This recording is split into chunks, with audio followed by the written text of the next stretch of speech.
Hello hello hello everybody, welcome to VOE academy. VOE academy में आप लोगों का बहुत बहुत स्वागत है। आई होप आप सब लोग ठीक हो और आप लोगों की तैयारी अच्छी चल रही हो और आप लोगों को ये वीडियो भी बहुत पसंद आए। तो अगर आप लोग एक फर्स्ट टाइम व्यूअर हो और आपने हमारी एकेडमी की वीडियो को for the first time click किया है तो मैं आपको बता दूं, हमारी एकेडमी एक टारगेट से चल रही है जहां हम आपको आपके 10th क्लास का सारा सिलेबस कंप्लीट करा रहे हैं। और वो 10th क्लास का सिलेबस बहुत बेसिक और जनरल सिलेबस है, तो अगर आप किसी भी बोर्ड से बिलोंग करते हैं तो आप आकर हमारी एकेडमी की वीडियोस देख सकते हो और अपना सिलेबस, अपनी तैयारी पूरी कर सकते हो।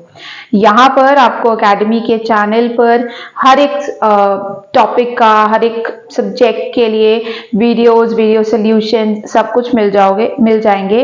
तो अगर आप लोग एक 10th क्लास के स्टूडेंट हो तो आप एक बिल्कुल राइट स्पॉट पे आए हो, क्योंकि यहाँ पे आपको हर एक चीज, हर एक तरीके की वैरायटी और सब कुछ मिल जाएगा।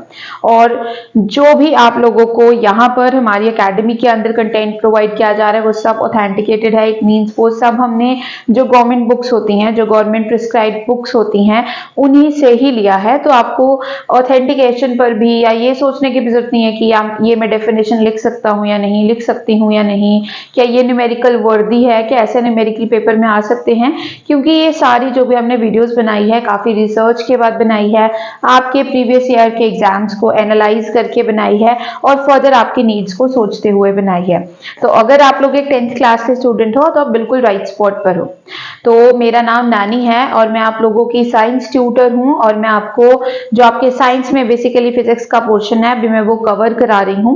हमारी अब तक की जो भी जर्नी रही है उसमें हम 2 चैप्टर पूरे कर चुके हैं, इलेक्ट्रिसिटी और दूसरा चैप्टर है लाइट, जिसमें 2 मेजर टॉपिक्स थे, रिफ्लेक्शन और रिफ्रैक्शन। वो सबसे बड़ा चैप्टर था, वो सब पूरा हो गया है और अब हम अपने तीसरे चैप्टर की तरफ बढ़ रहे हैं, जिसके भी आज की वीडियो के बाद हम उसका हाफ पोर्शन कंप्लीट कर देंगे और हाफ पोर्शन ही रह जाएगा।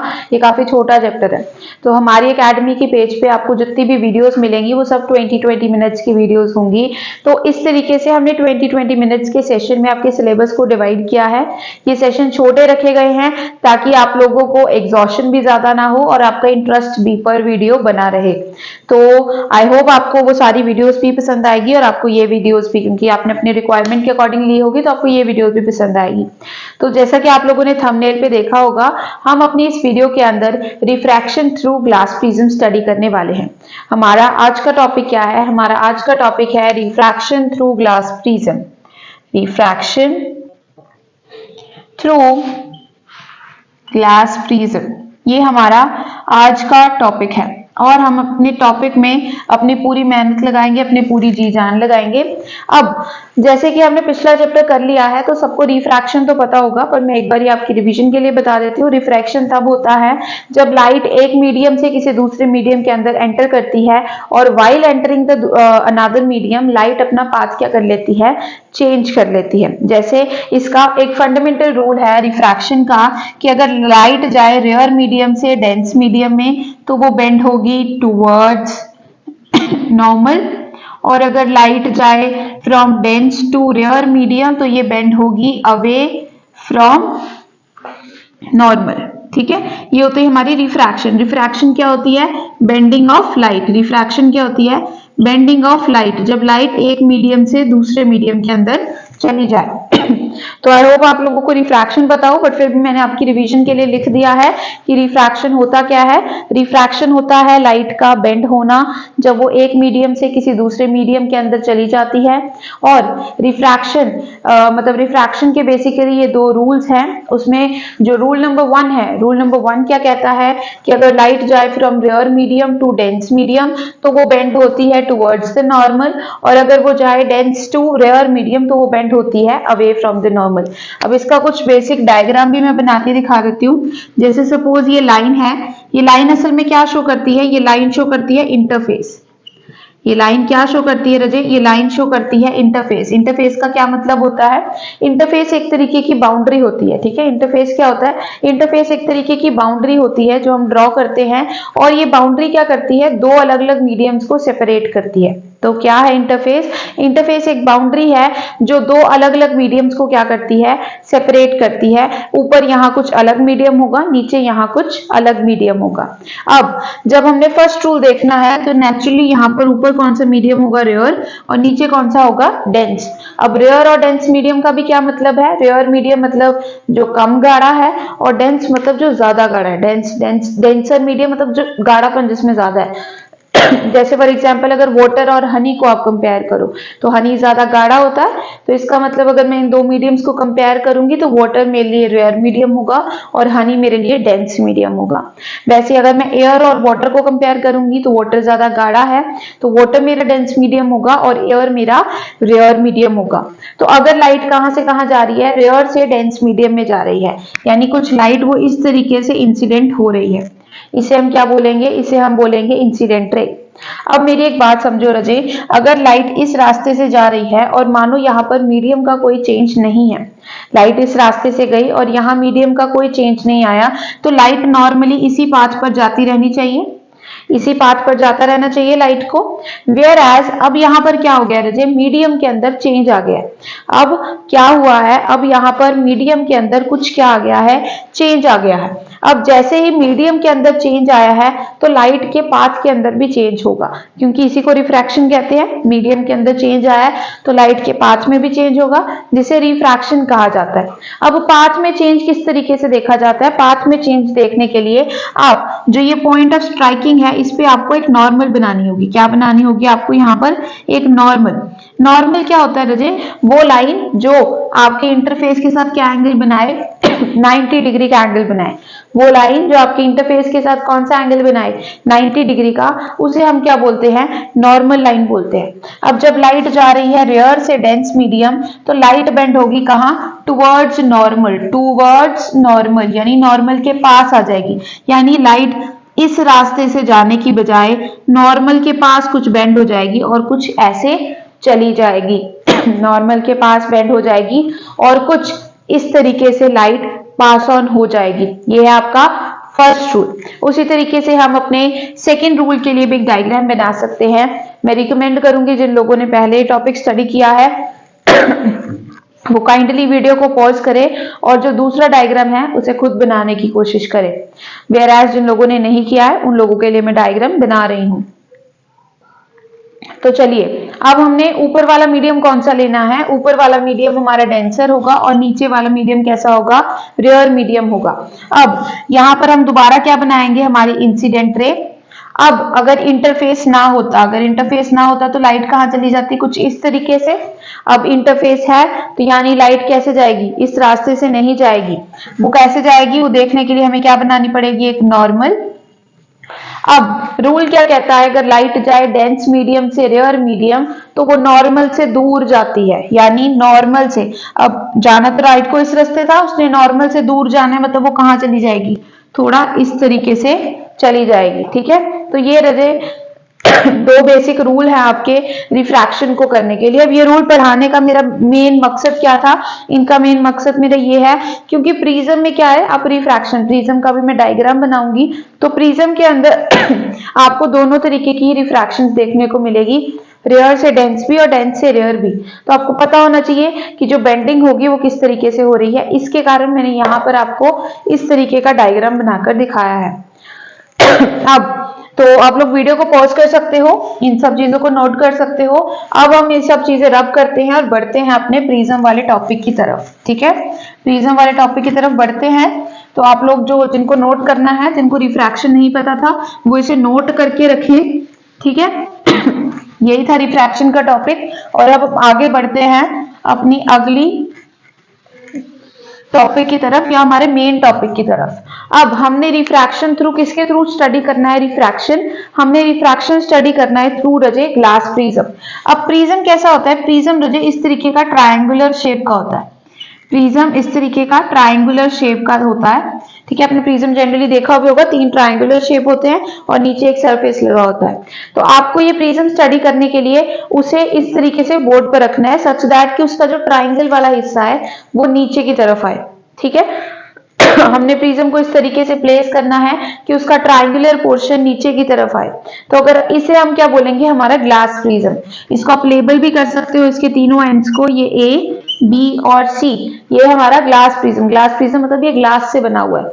अब नेचुरली यहाँ बाहर क्या होगी, एयर, और ये क्या है, ग्लास। तो अब आपको खुद ही समझ होनी चाहिए रजे कि हमने वो रूल्स क्यों पढ़े और वो हमारे लिए नेसेसरी कैसे है। अब यहाँ पर जो भी लाइट हम स्टडी करेंगे वो कैसे जाएगी, वो एयर से ग्लास की तरफ जाएगी या ग्लास से एयर की तरफ जाएगी। तो अब आप मुझे बताइए इसमें से रेयर मीडियम कौन सा है और डेंस मीडियम कौन सा है।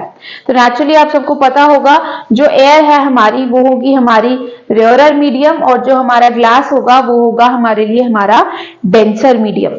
तो इस चीज को स्टडी करने के लिए हम क्या लेते हैं, एक इंसिडेंट रे लेते हैं।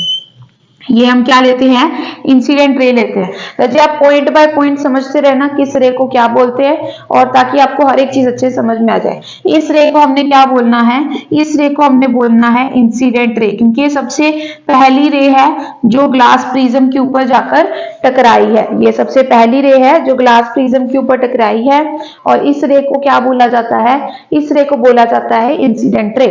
अब इंसिडेंट रे आगे कहां जाएगी वो देखने के लिए सबसे पहले इंपॉर्टेंट है कि हम इस रे का ओरिजिनल पाथ बना ले। ओरिजिनल पाथ से मेरा मतलब है कि अगर यहां पर, ओरिजिनल पाथ से मेरा मतलब क्या है, ओरिजिनल पाथ से मेरा मतलब है कि अगर यहां पर ये ग्लास प्रिज्म ना होता तो ये लाइट कहां जाती। तो असल में अगर ये ग्लास प्रिज्म यहां ना होता तो लाइट कुछ ये वाला पाथ ले लेती, लाइट ये वाला पाथ ले लेती। तो इसको बनाने का हमारा मेन कारण क्या था, ताकि हमें पता लगे कि स्लाइड का ओरिजिनल पाथ क्या होता और अब ये कहां से जाएगी। अब ओरिजिनल पाथ आपको मिल गया है तो अब आपको ये भी पता लग जाएगा कि ग्लास प्रिज्म का कितना बड़ा इफेक्ट हो जाता है किसी भी लाइट के ऊपर जो इसके अंदर एंटर करती है। अब ये देखने के लिए, अब नेचुरली इतना तो सबको पता लग ही गया होगा कि एयर से वाटर की तरफ अगर कोई लाइट जा रही है तो नेचुरली मीडियम बदल रहा है तो ये रिफ्रैक्शन को फेस करेगी। तो रिफ्रैक्शन के दो बेसिक रूल्स हैं, रेयर टू डेंस का और डेंस टू रेयर का। तो अब आपको ही देखना है ये लाइट किस तरीके से बेंड करेगी। तो अगर लाइट जा रही है रेयर से डेंस मीडियम के अंदर तो नेचुरली उसकी बेंडिंग देखने के लिए सबसे पहली और फोरमोस्ट इंपॉर्टेंट चीज क्या है कि आप एक नॉर्मल बना लें, आप एक नॉर्मल बना लें। और इस सरफेस पे, टेढ़े सरफेस पे 90 डिग्री का एंगल कैसे बनेगा, ऐसे, समझ रहे हो, ये सरफेस है आपका, इस पे 90 बनेगा तो वो ऐसा बनेगा कुछ। तो इस पे नॉर्मल रे कैसे बनेगी रजे, इस पे नॉर्मल रे कुछ ऐसी बनेगी। ठीक है, अब मेरे पास इतनी बड़ी डी नहीं है रजे कि मैं आपको बोर्ड पे लगा के दिखा सकूं। अगर आप ये कॉपी में बनाओगे तो आपको पता लग जाएगा नॉर्मल कुछ इस तरीके से बनेगी। और अब आप मुझे बताओ, रिकॉल करो, अगर लाइट जाए रेयर से डेंसर तो लाइट कहाँ बेंड होती है, जल्दी रजे। अब ये आप लोगों को ही पार्टिसिपेट करना है इसके अंदर, आप लोगों के पार्टिसिपेशन के बिना ये टॉपिक हम स्टडी नहीं कर सकते। देखो अगर लाइट जाए कहां से कहां, रेयर से डेंस मीडियम के अंदर, तो वो बेंड होती है टुवर्ड्स नॉर्मल। अब ये नॉर्मल है, इस नॉर्मल को मैं N1 लिख देती हूँ, मतलब ये हमारी पहली नॉर्मल लाइन है। तो ये बेंड होगी नॉर्मल के पास, तो हम कह देते हैं कि इसकी बेंडिंग कुछ ऐसे हो जाएगी। ठीक है, इसकी बेंडिंग कुछ इस तरीके से हो जाएगी। अब ये जो सेकेंड रे है इसे बोला जाता है रिफ्रैक्टेड रे। इस सेकेंड रे को क्या बोला जाता है, रिफ्रैक्टेड रे। अब इसके बाद ये ग्लास प्रिज्म के अंदर अपने रास्ते चलती चली जाएगी, बट यहां पर आकर वो फिर दोबारा क्या फेस करेगी, रिफ्रैक्शन। अब देखो अगर यहां पर फिर मीडियम ना चेंज होता तो लाइट अब कहां जाती, इस तरीके से, ये समझ रहे हो। सबसे पहला उसका ओरिजिनल पाथ ये, फिर उसके बाद एक बार रिफ्रैक्शन हुई तो नॉर्मल पाथ उसका ये बन गया, थोड़ा टेढ़ा बना हमने तो हम थोड़ा सीधा कर लेते हैं, तो ये बन गया उसका अगला ओरिजिनल पाथ। तो ये तो आप देख ही रहे हो ना, यहां से इतना चेंज तो प्रिज्म कर चुका है, पर अब यहां पर दोबारा एक रिफ्रैक्शन होगी। और वो रिफ्रैक्शन क्यों होगी, वो इसलिए होगी क्योंकि अब दोबारा मीडियम चेंज होगा। अब लाइट जो है वो ग्लास प्रिज्म से खुद कहां निकलेगी, बाहर निकलेगी। तो अब ये रिफ्रैक्शन कैसी है, अब ये रिफ्रैक्शन है from dense to rare medium. कैसी रिफ्रैक्शन है ये, डेंसर से रेयर मीडियम की तरफ है। ठीक है, तो अब आपको बताना है कहां होगी, पर उससे भी पहले हमें क्या कंस्ट्रक्ट करनी पड़ेगी, एक नॉर्मल। नॉर्मल कैसे बनानी हमें, नॉर्मल बनाएंगे हम प्रिज्म के सरफेस पे, तो ये प्रिज्म का सरफेस, इस पे नॉर्मल ऐसे बनेगी। तो इसी तरीके से इस पॉइंट पे मैं नॉर्मल बना रही हूँ रजे, और वो नॉर्मल कुछ ऐसे बन जाएगी, वो नॉर्मल कुछ ऐसे बन जाएगी और इस नॉर्मल को क्या नाम दे दूंगी मैं, N2 नाम दे दूंगी। क्या नाम दे दूंगी, N2।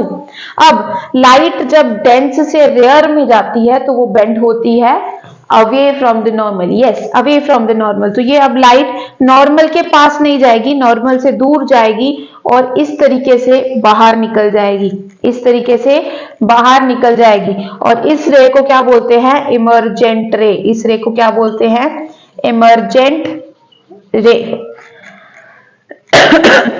समझ रहे हो रजे, यहाँ पे आपके पास ये रजे ग्लास प्रिज्म का रिफ्रैक्शन बन गया है। देखो ये है आपकी इंसिडेंट रे, उसके बाद पहली रिफ्रैक्शन इसने फिक्स की, ये रिफ्रैक्टेड रे। फिर अगली रिफ्रैक्शन के बाद एक और रे आई जिसे हम बोलते हैं इमर्जेंट रे। तो आप जरा नोट कर पा रहे हो अगर तो ध्यान देना। देखो ओरिजिनल रे ये वाली थी रजे, ये है ओरिजिनल वाली। तो ओरिजिनल से जो आपकी लाइट है प्रिज्म के कारण कितना ज्यादा बेंड हो गई है, कितना ज्यादा बेंड हो गई है। इसलिए इसकी इसी बेंडिंग फैसिलिटी के कारण या इसकी इसी हुनर के कारण प्रिज्म के हमें से इतना ज्यादा स्टडी किया जाता है और ये हमारे लिए इतना ज्यादा इंपॉर्टेंट हो जाता है। इसने लाइट के पाथ को, ये देखो ये ओरिजिनल पाथ है, उसको कितना चेंज कर दिया है। अभी ये सब कुछ हम कर लिए हैं तो कुछ इंपॉर्टेंट पॉइंट्स कुछ और हैं, डिस्कस कर लेते हैं। जो ये वाला एंगल है, इस एंगल को क्या बोला जाता है, आई, और ये होता है इंसिडेंट एंगल। ये कौन सा एंगल होता है, इंसिडेंट एंगल।